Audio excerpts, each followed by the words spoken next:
Assalamualaikum warahmatullahi wabarakatuh. Jumpa lagi ya teman-teman. Sudah lama tidak bikin konten. Gimana kabar kutu air teman-teman? Untuk kali ini saya akan mencoba berbagi ya, gimana caranya merawat kutu air yang kita beli di toko ikan hias supaya awet, tidak gampang mati, atau bisa bertahan lama sampai habis. Oh ya, ini kontrakan saya yang baru ya teman-teman ya. Beberapa bulan ini nggak bikin konten ya karena banyak urusan, pindah kontrakan juga ya. Ya semoga bisa beli rumah, doakan teman-teman ya. Oke, kali ini langsung aja ya. Untuk teman-teman yang membeli kutu air dari toko ikan hias, jumlahnya umpamanya beli 10.000 atau beli 20.000 atau beli 50.000 ya. Nah, karena di musim yang sebentar lagi akan musim hujan, itu kutu air akan sulit.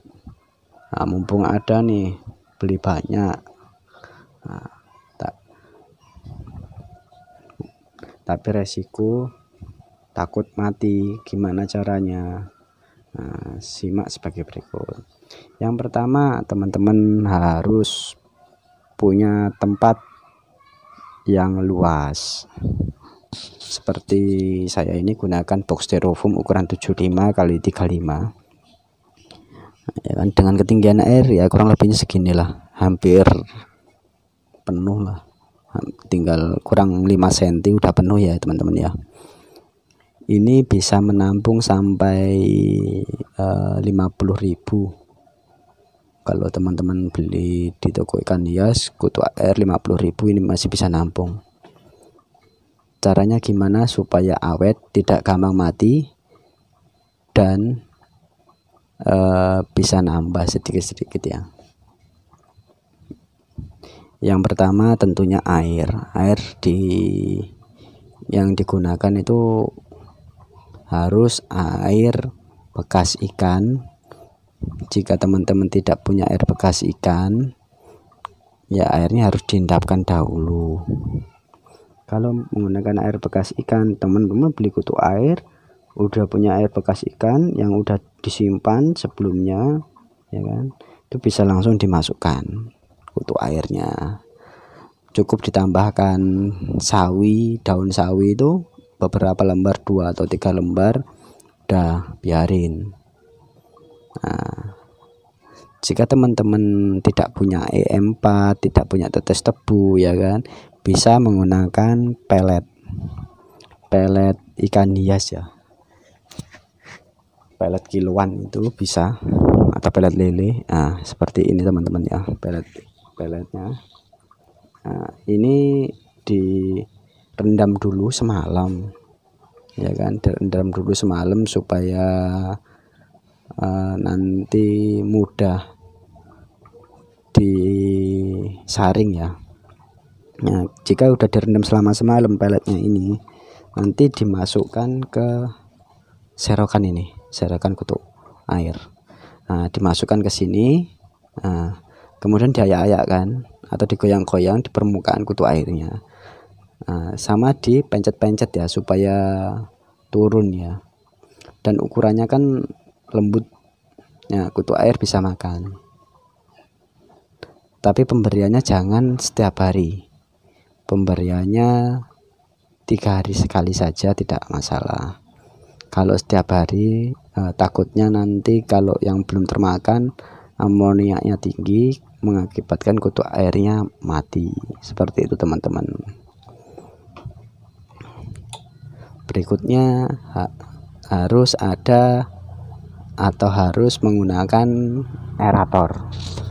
Aeratornya jangan terlalu dalam ya untuk memasukkannya, cukup di permukaan saja. Yang penting airnya itu goyang, tidak diam gitu kan. Nah, kalau airnya goyang itu ada sirkulasi udara yang masuk ke dalam air.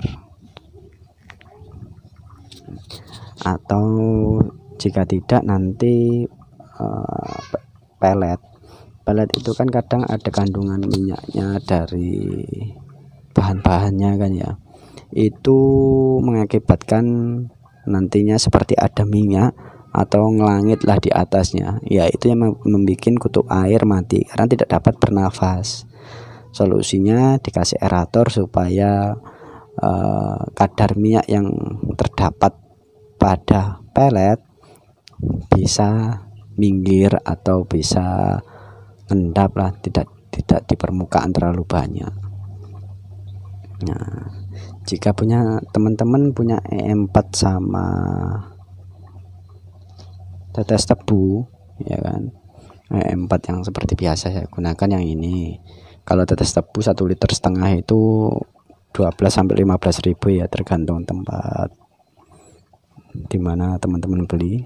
Biasa saya beli di toko pertanian atau di toko pakan ternak, pakan ikan juga ada, dengan harga E4 nya itu 20.000, tetes tebunya 12 sampai 15.000. Nah, itu bisa dicampur. Nanti perbandingannya E4 nya satu tutup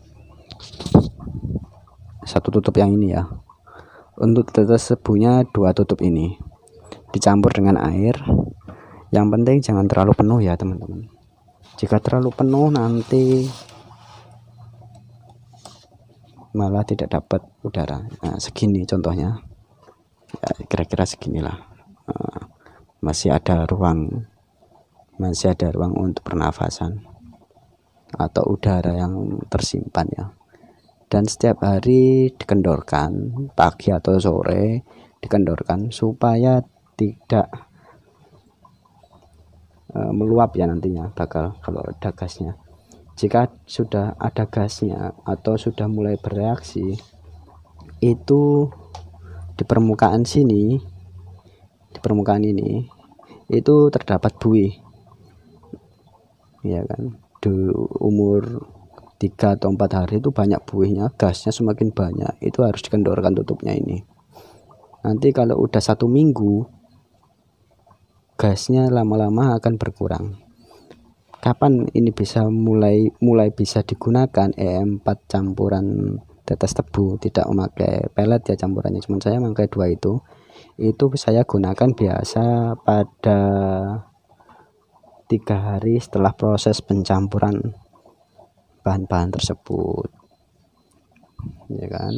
Untuk pemberiannya seberapa? Untuk pemberiannya saya segini teman-teman.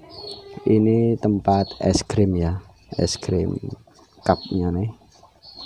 Untuk 1 box ini saya menggunakan 1 ini aja, 1 cup, nggak sampai penuh, segini aja lah, segini. Nah, segini, cuman segini saja. Itu pemberiannya kapan? 3 hari sekali atau 4 hari sekali ya kan. Nah, untuk pemberiannya itu jika air ini ya, air tempat tampungan atau tempat box ini udah mulai jernih, nanti bisa ditambahkan lagi itu teman-teman. Untuk pakan selingan atau pakan tambahan bisa menggunakan daun sawi atau daun kubis. Jika daun sawi akan cepat terurai dalam waktu 1 hari, biasanya udah mulai tipis-tipis atau tenggelam. Tapi kalau kubis usahakan pakai yang bekas, jangan yang baru. Kalau kalian beli baru masih fresh, itu akan sulit terurai atau akan lama ya, sampai 7 hari pun dia akan tetap utuh, tidak dapat terurai. Tapi kalau bekas atau yang udah mulai agak-agak membusuk gitu malah cepat, 3 hari itu udah mulai pembusukan. Dan di sekitarnya akan muncul infusoria yang akan dimakan oleh kutu air itu teman-teman. Semoga jelas ya. penjelasan saya. Jika kurang jelas silahkan nanti ditanyakan di kolom komentar. Oh ya, untuk teman-teman yang ingin mengultur sama saja caranya ya. Itu caranya sama seperti yang saya sebutkan, menggunakan tetes tebu dan E4. Atau di video-video saya yang sebelumnya menggunakan pellet Fengli, menggunakan crawlera. Nah, itu bisa juga, bebas teman-teman pilih, coba yang mana yang bisa diterapkan di tempat teman-teman ya kan, karena perbedaan suhu juga berpengaruh, kualitas air juga berpengaruh, lingkungan juga berpengaruh. Tentunya jika teman-teman kultur harus terkena sinar matahari seharian penuh nggak masalah kalau kutu air. Kalau di indoor itu bisa, cuman tidak sebagus jika terkena sinar matahari. Yang penting kalau malam di outdoor ditutup supaya tidak ada nyamuk. Jika indoor ya nyamuknya akan sedikit, tidak sebanyak di outdoor atau di tempat gelap lainnya. Kalau sawi tidak seberapa mengundang nyamuk, tapi kalau gubis mengundang nyamuk cepat pada saat pembusukan. Oke, sekian video dari saya, semoga bermanfaat. Tinggalkan komentar ya di bawah. Dukung terus channel saya, dan tentunya ada giveaway avatar series atau black series di 1000 subscribernya untuk 10 orang pemenang.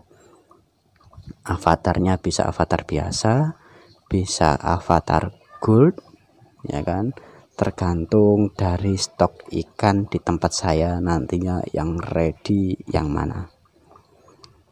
Oke, sekian video dari saya dan terima kasih.